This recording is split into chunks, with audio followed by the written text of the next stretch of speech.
Isa na namang panibagong araw mga kabakeks, tara at samahan niyo ulit ako mga kabakeks sa isa na namang araw ng aking nanay serye. Samahan niyo ako magluto, mag-alaga at gawin ang iba pang gawain dito sa aking munting tahanan sa araw-araw. At kakagising ko nga lang ng mga oras na yan mga kabakeks at alas 6 pa nga lang ng mga oras na yan. Pagkabangon ko nga ay nag-asikaso na din ako dito sa labas para makapag-umpisa na din ako magluto ng aming almusalin dahil maya-maya nga lang din ay darating na din si Mister. At ganito nga ang aking routine mga kabakeks tuwing ako'y magsasaing at walang pasok si Kuya Bakokong ko. Holiday kasi niyan mga kabakeks kaya nga walang pasok si Kuya Bakokong ko. Yung pinandidilig ko nga pala dyan sa aking halaman mga kabakeks ay yung pinagugasan ko ng bigas bago ko salang yung sinaing ko. Maganda nga din daw kasi pinandidilig sa halaman mga kabakeks yung pinaguhugasan ng bigas kaya naman sinubukan ko at sumubok lang din naman din ako mag-try mga kabakeks na magtanim baka sakaling makabuhay kasi never in my life pa nga talaga nakabuhay ako ng mga halaman. Pero nitong nakaraan nga ay napapansin ko maganda nga ang tubo ng aking mga halaman na tinanim. Kalabasa nga pala yan mga kabakeks. Sabi pa nga sa akin ni Mr. Jan mga kabakis hindi ko nga daw yan mabubuhay. Pero sabi ko nga try ko lang naman. Di kung hindi mabuhay, di wala akong magagawa. Hindi ko naman yan mapipilit kung ayaw talaga, kung ayaw nila sa akin, ganun talaga. Parang sa tao lang yan mga kabakis. Pag ayaw sa'yo, huwag mong ipilit. Hugot yarn. At yan nga mga kabakeks, habang nakasala nga ang aking sinaing sa labas, ay magluluto naman ako ng ulam dito sa loob ng bahay. Hulaan nyo kung anong aming ulam. Siyempre, yung favorite ni Kuya Bakokong. Itlog, siyempre, yun lang naman ang favorite ni Kuya Bakokong na ulamin sa umaga bukod sa hotdog. At yan nga mga kabakeks, itlog nga ang aming uulamin at lalagyan ko nga lang ng kamatis at sibuyas, dagdag sustansya na rin kahit paano dahil si Kuya Bakoko naman kahit paano ay kumakain ng kamatis at sibuyas. Dati sa totoo lang no mga kabakeks, number 1 takbuhan ng itlog kapag walang maulam dahil mura. Pero ngayon mapapamura ka na dahil habang tumatagal ay pamahal ang itlog. Dati 5 pesos lang, ngayon 10 pesos na. Para pagkang habang tumatagal pahirap ng pahirap ang buhay. Kaya kung hindi ka talaga magsisipag sa panahon ngayon, ay wala talagang mangyayari sa atin. Kaya kung tatamad-tamad ka, imbis may pambili ka itlog, ay nga ka talaga malala. At yan nga mga kabakis, nakaluto na nga ako ng itlog dahil nagugutom na nga ang Kuya Bako kung medyo minamadali-madali na nga ako dyan. At nagtimpla na nga din ako ng kape dahil hindi nga kumpleto ang ating umaga kapag walang kape. Kaway-kaway sa mga kape lovers dyan, sa mga adik sa kape dyan. At yan nga mga kabakeks, kami nga lang ni Kuya Bakokong at Baby Bakek ang nag-aalmusal dahil natulog na nga si Mr. Bakokong dahil puyat daw siya at antok na daw siya kaya hinayaan ko na nga din. Natatawa pa nga ako dyan dahil pinagbibideo ko nga si Mami, sabi ko videohan kami hindi nga daw siya gaanong marunong. Sabi ko video lang, konti-konti lang kaya naman tawang-tawa ko. At dito naman sa part na to ay sila naman ni Mami ang binibidyohan ko. Ayaw pa nga ni Tita Bunso magpa-video dyan pero wala siyang magagawa, vlogger yung ate niya. Vlogger yarn. Vlogger na walang followers, walang subscribers, walang viewers. Saan ka pa?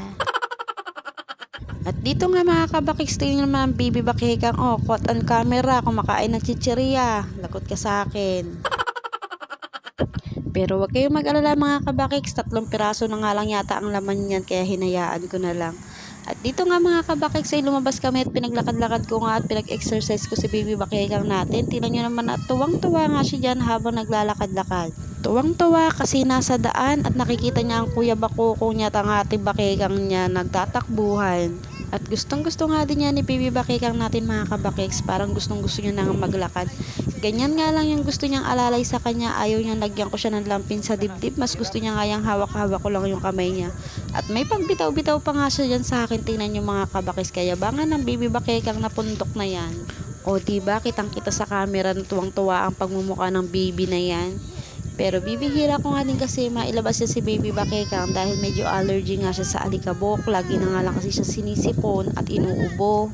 Yun nga din yung sabi sa akin ng pedya ni Baby Bakekang. Kaya naman hindi ko na rin siya sinasama pagpapasok si Kuya Bakokong sa school.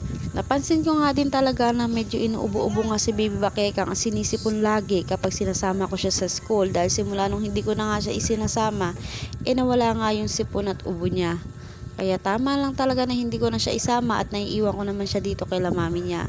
At pagpasok ko nga dito sa loob ng bahay ay naghugas na din ako agad ng plato namin na pinagkainan nila Bakekang at Bakokong.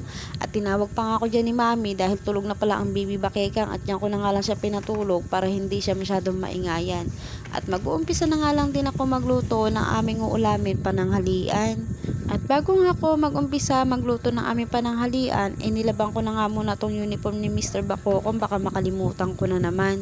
At pagpunta ko nga dito sa likod bahay, natanong ko nga tong Kuya Bakokong at pupunta nga daw siya dun sa tito niya at makikipaglaro. Pinayagan ko naman dahil lagi din naman siya nandun. At yun lang yung kalaro niyang lalaki dahil nga dito sa bahay puro babae yung nakakalaro niya. Kaya naman hinahayaan ko na lang din siya na pumunta dun sa tito niya. Medyo malapit lang din naman kasi dito yun sa amin kaya hinahayaan ko na lang din siya pumunta doon dahil pumupunta din naman ako doon kapag minsan nagagala-gala kami ni Baby Bakekang. At nagpapaalam naman sa akin yan si Kabako kung bago talaga siya aalis dahil mapapagalitan ko siya pag hindi siya nagpaalam sa akin at alam niya yun. Dahil mahirap na sa panahon natin ngayon mga kabakeks, kailangan alam natin kung nasaan ang mga anak natin at palagi talaga dapat tayo nakasubaybay sa kanila. Tandaan natin mga kabakeks na laging nasa huli ang pagsisisi at bilang mga magulang dapat lagi tayo nakakasigurado sa seguridad ng mga anak natin. At yun na nga mga kabakeks, nagsimula na nga ako at pinirepara ko na nga, ano daw? Prepare? Prepare, bulol-bulol si Inday. At yun na nga mga kabakeks, nag-umpisa na nga ako magluto dyan at pinirito ko nga muna itong patatas para mamaya medyo malambot-lambot na siya. At pagkaahon ko nga nagisa na nga din ako ng sibuyas, bawang at isunod ko na nga din dyan yung manok para mabilisan na.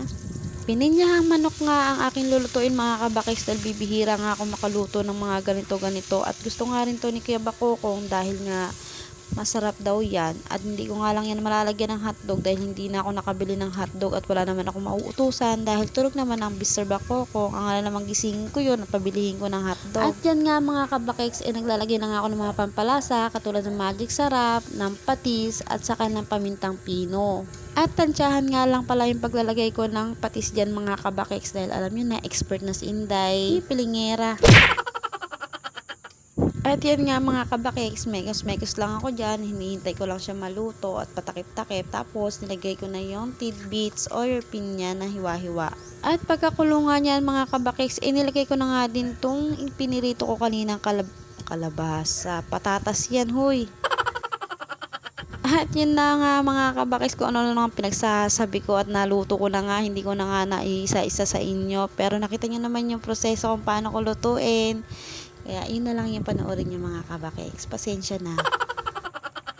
At yun na nga mga kabakis, pagtapos ko nga magluto dyan kumain na nga din kami. At pagkatapos ko nga kumain dyan, ibinigay ko nga muna si Baby Bakekang kay tita niya para mahalabahan ko ang kanyang stroller dahil puro na nga alikabok.